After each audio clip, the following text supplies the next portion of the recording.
Assalamualaikum warahmatullahi wabarakatuh. Kami dari kelompok 3 yang beranggotakan Anggia Rohmah Wijayanti, Arinda Dia Pramesti, Digoloris Kapirosi, dan Rangga. Di sini kami akan membahas tentang Dewan Pendidikan dan Komite Sekolah. Berikut penjelasan dari kelompok kami. Yang pertama yaitu pengertian dari Dewan Pendidikan dan Komite Sekolah. Dewan Pendidikan menurut Benti dan Gunawan tahun 2015 yaitu suatu organisasi masyarakat yang meningkatkan mutu, pemerataan, dan efisiensi pengelolaan pendidikan di tingkat kabupaten atau kota. Dan organisasi ini bersifat mandiri. Selanjutnya yaitu pengertian dari komite sekolah. Komite sekolah menurut Benti dan Gunawan tahun 2015 yaitu badan mandiri yang mewadahi peran serta masyarakat untuk meningkatkan mutu, pemerataan, dan efisiensi pengelolaan pendidikan dalam satuan pendidikan, baik jalur pendidikan prasekolah, jalur pendidikan sekolah, dan jalur pendidikan luar sekolah. Selanjutnya yaitu tujuan dari dibentuknya Dewan Pendidikan dan Komite Sekolah. Tujuannya yaitu Dewan Pendidikan menurut Benti dan Gunawan tahun 2015 yang pertama yaitu mewadahi dan menyalurkan aspirasi dan prakarsa masyarakat dalam melahirkan kebijakan dan program pendidikan. Yang kedua yaitu meningkatkan tanggung jawab dan peran aktif dari seluruh lapisan masyarakat dalam penyelenggaraan pendidikan. Yang ketiga yaitu menciptakan suasana dan kondisi transparan, akuntabel, dan demokratis dalam penyelenggaraan dan pelayanan pendidikan yang bermutu. Untuk tujuan dari komite sekolah menurut Benti dan Gunawan tahun 2015 yaitu yang pertama, mewadahi dan menyalurkan aspirasi dan prakarsa masyarakat dalam melahirkan kebijakan operasional dan program pendidikan di satuan pendidikan. Yang kedua yaitu meningkatkan tanggung jawab dan peran serta masyarakat dalam penyelenggaraan pendidikan di satuan pendidikan. Yang ketiga yaitu menciptakan suasana dan kondisi yang transparan, akuntabel, dan demokratis dalam penyelenggaraan dan pelayanan pendidikan yang bermutu di satuan pendidikan. Yaitu peran dan fungsi dari Dewan Pendidikan. Menurut Benti dan Gunawan 2015, peran dari Dewan Pendidikan itu ada 4. Yang pertama yaitu sebagai pemberi pertimbangan. Pemberi pertimbangan ini dalam penentuan dan pelaksanaan kebijakan pendidikan. Lalu yang kedua yaitu sebagai pendukung atau supporting agency, baik yang berwujud finansial, pemikiran, maupun tenaga dalam penyelenggaraan pendidikan. Yang ketiga yaitu sebagai pengontrol atau controlling agency. Pengontrolan ini dilakukan dalam rangka transparansi dan akuntabilitas penyelenggaraan dan keluaran pendidikan.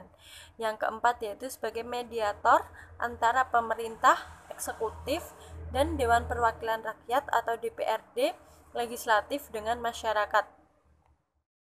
Selanjutnya yaitu fungsi dari Dewan Pendidikan. Menurut Benti dan Gunawan 2016, fungsi dari Dewan Pendidikan itu ada 6. Yang pertama yaitu mendorong agar tumbuh rasa perhatian dan komitmen masyarakat terhadap penyelenggaraan pendidikan yang bermutu. Yang kedua yaitu bekerja sama dengan masyarakat, baik perorangan, organisasi, pemerintah, dan DPRD yang berkenaan dengan penyelenggaraan pendidikan yang bermutu. Yang ketiga yaitu menampung serta menganalisis ide, aspirasi, tuntutan, dan kebutuhan pendidikan yang telah diajukan oleh masyarakat. Yang keempat yaitu memberikan masukan, pertimbangan, serta rekomendasi kepada pemerintah daerah atau DPRD tentang kebijakan dan program dari pendidikan. Yang kelima yaitu mengajak orang tua dan masyarakat berpartisipasi dalam pendidikan untuk mendukung peningkatan mutu dan pemerataan dari pendidikan.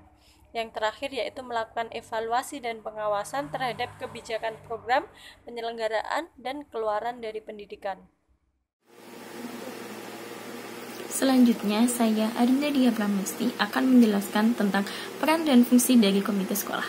Peran komite sekolah ada 4. Yang pertama sebagai pemberi pertimbangan dalam penentuan pelaksanaan kebijakan pendidikan pada satuan pendidikan.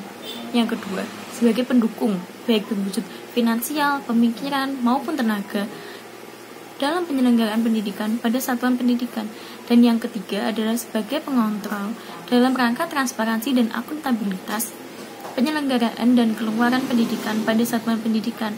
Yang terakhir adalah sebagai mediator antara pemerintah dengan masyarakat pada satuan pendidikan. Fungsi dari komite sekolah yang pertama adalah mendorong agar tumbuh rasa perhatian dan komitmen masyarakat terhadap penyelenggaraan pendidikan yang bermutu.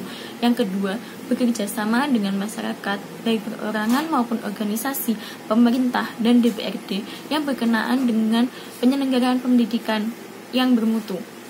Yang ketiga, menampung serta menganalisis ide, aspirasi, tuntutan, dan kebutuhan pendidikan yang telah diajukan oleh masyarakat. Yang keempat, memberi masukan, pertimbangan, serta rekomendasi pada satuan pendidikan mengenai hal-hal apa saja yang berkaitan dengan pendidikan.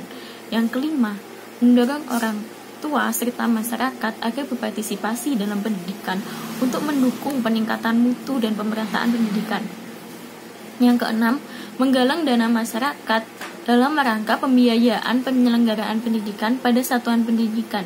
Dan yang terakhir, melakukan evaluasi dan pengawasan terhadap kebijakan program penyelenggaraan serta keluaran pendidikan pada satuan pendidikan.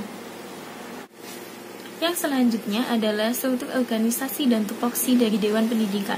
Pengurus Dewan Pendidikan sekurang-kurangnya terdiri dari ketua, sekretaris, bendahara, serta kepengurusan dapat dilengkapi dengan bidang-bidang tertentu yang sesuai dengan kebutuhan. Pengurus Dewan Pendidikan dipilih dari dan oleh anggota secara demokratis. Pengurus Dewan Pendidikan yang terpilih dilaporkan kepada pemerintah daerah dan dinas pendidikan setempat untuk memperoleh kekuatan hukum. Pengurus dapat dikukuhkan dengan surat keputusan dari bupati atau kota. Tupoksi dari struktur kepengurusan Dewan Pendidikan. Menurut Hendarman tahun 2012, dalam pembentukan struktur kepengurusan ini ada tugas yang diemban. Yang pertama, menetapkan seluruh kebijakan dari sekolah-sekolah dalam suatu daerah. Yang kedua, sebagai mediator antara masyarakat dan pengawas atau pimpinan daerah. Yang ketiga, menghimpun, menganalisis, dan memberikan rekomendasi kepada menteri, gubernur, bupati, atau wali kota terhadap keluhan, saran, kritik, dan aspirasi masyarakat terhadap pendidikan. Dan yang terakhir, menyetujui atau menolak rekomendasi dari pengawas maupun kewenangan di atasnya terkait kepegawaian dan kontrak yang berkaitan dengan sekolah menggunakan alasan yang jelas. Yang selanjutnya adalah struktur organisasi dan tupoksi dari komite sekolah. Menurut Imron dan Sumarsono tahun 2017, kepengurusan komite sekolah terdiri atas ketua, sekretaris, dan bendahara yang dipilih dari dan oleh anggota secara musyawarah mufakat melalui pemungutan suara. Ketua komite terpilih diutamakan dari orang tua siswa atau wali siswa yang masih aktif. Pengurus komite sekolah tidak boleh merangkap menjadi pengurus komite sekolah yang lainnya. Selanjutnya, menurut Septiana dan kawan-kawan tahun 2018, struktur organisasi berkaitan dengan hubungan yang relatif tetap di antara berbagai tugas yang ada dalam organisasi.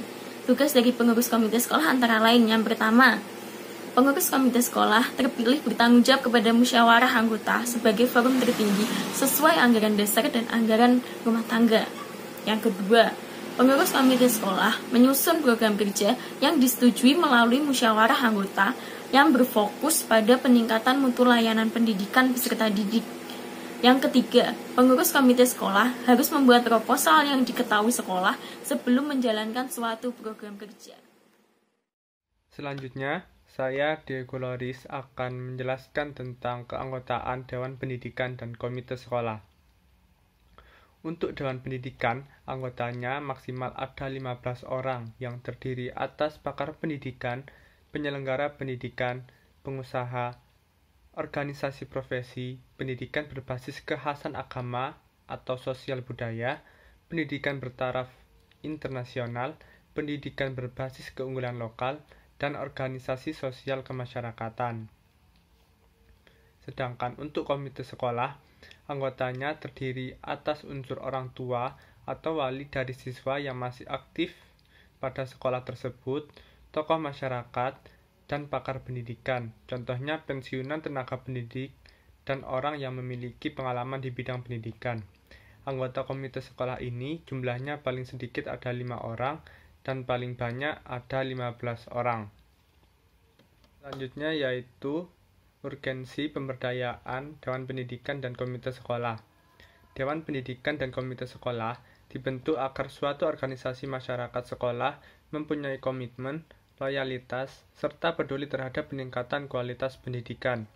Hal ini dikarenakan Dewan Pendidikan dan Komite Sekolah dibentuk dan dikembangkan secara khas dan berakar dari budaya, demografis, ekologis, nilai kesepakatan, serta kepercayaan yang dibangun sesuai dengan potensi masyarakat setempat. Baik, selanjutnya saya Rangga, presensi 41 akan menjelaskan terkait strategi pemberdayaan dan pendidikan dan komite sekolah dan menjalin kerjasama dengan komite sekolah. Yang pertama, strategi pemberdayaan Dewan Pendidikan dan Komite Sekolah. Menurut Umar, sekolah dan masyarakat merupakan dua lingkungan yang tak dapat dipisahkan. Sekolah adalah tempat belajar, dan masyarakat adalah tempat di mana output dari pembelajaran dapat diimplementasikan. Masyarakat diharapkan dapat ikut andil berpartisipasi dan bekerja sama dalam mengembangkan proses pendidikan di sekolah. Untuk itu, ada strategi sekolah untuk menjalin kerjasama dengan komite sekolah, yaitunya masyarakat. Yang pertama adalah memperkenalkan sekolah kepada masyarakat. Sekolah merupakan sebuah lembaga yang mendidik dan membina anak didik, akan tetapi banyak masyarakat yang belum memahaminya. Maka diperlukan usaha untuk memperkenalkan sekolah kepada masyarakat, untuk mengikutsertakan warga masyarakat dalam pembangunan dan perkembangan sekolah. Maka sepatutnya manajer sekolah bisa menyampaikan hakikat sekolah kepada masyarakat melalui tokoh-tokoh masyarakat, mengundang tokoh-tokoh masyarakat untuk bertukar pikiran, mengundang tokoh-tokoh masyarakat untuk berdialog dalam membangun sekolah dan masyarakat. Dengan itu akan menarik perhatian masyarakat betapa pentingnya pendidikan. Yang kedua, memberikan dampak positif kepada masyarakat setempat. Untuk menjalin hubungan kerjasama antar sekolah dengan masyarakat, sekolah harus memberikan dampak positif terhadap masyarakat setempat maupun masyarakat luas. Sekolah tidak boleh mengisolasi diri dari masyarakat. Sekolah harus menerima aspirasi-aspirasi yang datang dari masyarakat, karena masyarakat menginginkan sekolah didirikan di daerahnya itu untuk memberikan dampak positif terhadap masyarakatnya, dengan wujud mengeluarkan output yang bermutu dari anak daerahnya. Dengan demikian, masyarakat akan mendukung kinerja-kinerja sekolah dengan menyeluruh. Nah, strategi yang ketiga yaitu melakukan pendekatan situasional dengan masyarakat. Para manajer sekolah haruslah bisa memposisikan diri dengan perubahan-perubahan yang ada. Para manajer sekolah harus bisa mengikuti perkembangan dan membaca problema-problema yang terjadi di kalangan masyarakat. Problema-problema yang terjadi ini harus bisa dimanfaatkan oleh manajer sekolah untuk mendekatkan diri dengan masyarakat. Hubungan kerjasama sekolah dengan masyarakat akan terwujud dengan pendekatan situasional dalam rangka menyesuaikan diri dengan perubahan-perubahan yang ada. Nah, strategi yang keempat yaitu memperhatikan hal-hal dalam menjalin hubungan kerjasama dengan masyarakat. Setelah sekolah bisa menjalin hubungan yang baik dengan masyarakat, maka sepatutnya sekolah perlu memperhatikan hal-hal apa saja yang perlu dijaga dalam hubungan tersebut, agar hubungan itu tetap terjaga dalam waktu yang lama. Nah, dari uraian di atas maka dapat dikatakan bahwa sekolah mutlak memerlukan adanya hubungan dengan masyarakat, yaitu sebagai usaha untuk mempertahankan hidupnya dan juga untuk melayani masyarakat dengan baik. Nah, selanjutnya masuk kita pada poin menjalin kerjasama dengan komite sekolah. Menurut Gunawan dan Benti, komite sekolah dapat menjadi penghubung antar sekolah dengan masyarakat, sehingga sekolah akan mendapat dukungan dari masyarakat. Adapun tujuannya yaitu yang pertama, menjalin kerjasama untuk memperoleh dukungan orang tua dan masyarakat. Keikutsertaan orang tua dan masyarakat dalam pendidikan merupakan sarana bagi orang tua dan masyarakat dalam memberikan saran, kritik yang membangun gagasan dalam pelaksanaan pendidikan. Nah, yang tujuan yang kedua yaitu menjalin kerjasama komite sekolah untuk melakukan perubahan. Perubahan akan terus terjadi sesuai dengan perkembangan zaman. Begitupun dengan sekolah yang akan mengalami perubahan dan perkembangan. Perubahan di sekolah akan melibatkan banyak pihak, antara lain tenaga kependidikan, orang tua, masyarakat, dan peserta didik. Nah, sekian dari saya. Terima kasih.